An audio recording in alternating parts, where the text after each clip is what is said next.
time surely does fly. Time hasn't been nice to you, huh? I asked my best friend, who I have not seen since high school. We used to be so close, we would do everything together. We were like brothers with different mothers. We were 9 years old then.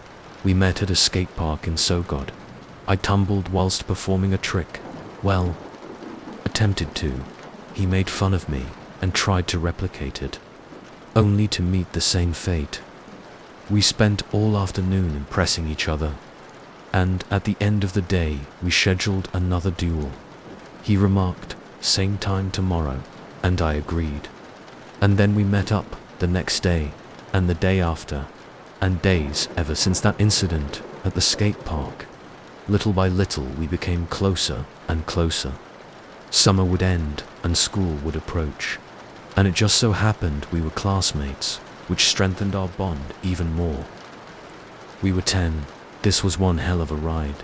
We took risky adventures, skate on dangerous places, and would even skate on the highway. Looking back, I wonder how did one of us not die back then? We were 14 then.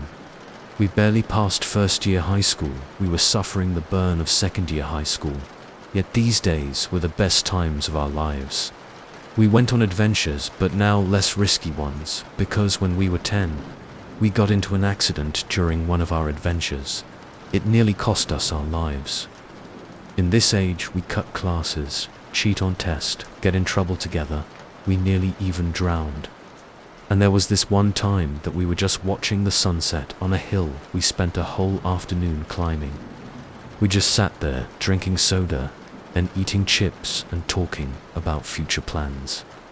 We even told each other that when we would eventually turn 30, we would meet here again.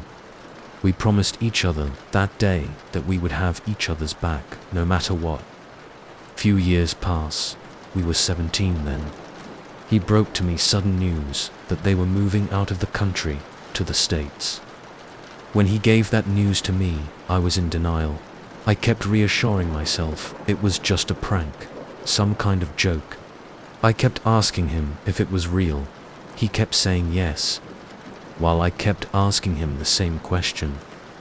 He was eventually fed up, and we argued. I kept bringing up the promise we made. I called him a traitor. I even kept bringing up random moments that were not related. And I even shouted obscenities and insults in hopes he would change his mind. Now that I remember, I think we got violent that day, and my memories remain hazy on what truly happened. But all I remember is we got violent. The next day, I kept begging him to stay and apologized to everything I said about him. He replied in a weakened voice, "Go away, you damn psychopath." I cried after that and just left him to be. I cried for hours, and eventually hours became days, days became weeks, and weeks became months. I was truly desperate on insisting he'd stay, for he was my one and only friend and companion in this world. I never really felt love in my house since I was just an adopted child, and my foster parents would beat me every day, and having a friend really gave me solace. But there comes a saying, every wound heals, and I would eventually move on and continue in life. But the guilt of not being able to convince my best friend to stay really daunted on me. Time hasn't been nice to you, huh? We are 30, and 13 years have passed since we last saw each other.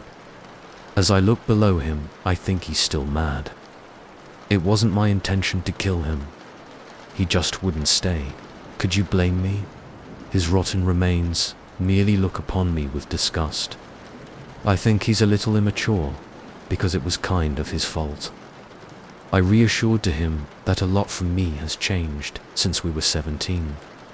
But I met no response. Fed up, I covered his corpse back up and decided maybe I should not continue do this again. The police might be hot on my trail,